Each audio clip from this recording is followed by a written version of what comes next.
señoritas, ¿cómo están? Hoy vamos a hacer un colón para nuestra nueva seguidora. Y para que ustedes sepan, vamos a hacerlo de colón rosa. Primero hay que hacer el ingrediente. Primero, pera. Aquí. Wow, va a ser mucho pelo. ¿Cómo? Ah, sí. Bueno, tú cambias porque tú me estabas chismeando ahí y haciendo medida así. Y ahora vamos a echar Espuma de afeitar. Lo que dijo. Ay, yo la quería echar. Por eso. Ahora le echaremos el color rosa. ¿Vale? Así no se quita. Así no se quita. Yo lo hago con el dedo. Vale.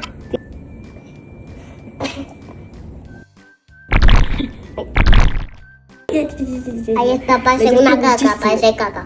¡Ay! Echando goma, echando de goma. Disculpa, seguidores, que Adela estaba muy emocionado hoy. Ahora le echaremos. Yo quiero. Ahora vamos a hacer mixi. Está todo diseñado. Ok, ya puedes hacer mixi. Ah, como... A ver. Ya te aguanto la mesa. Ah, no, pero eso está haciendo un pegoste, más.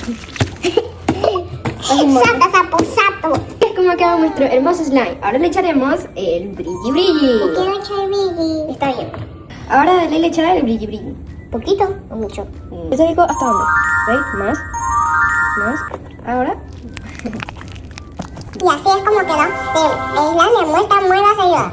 Comenta de qué color quieres el próximo slime. Adiós.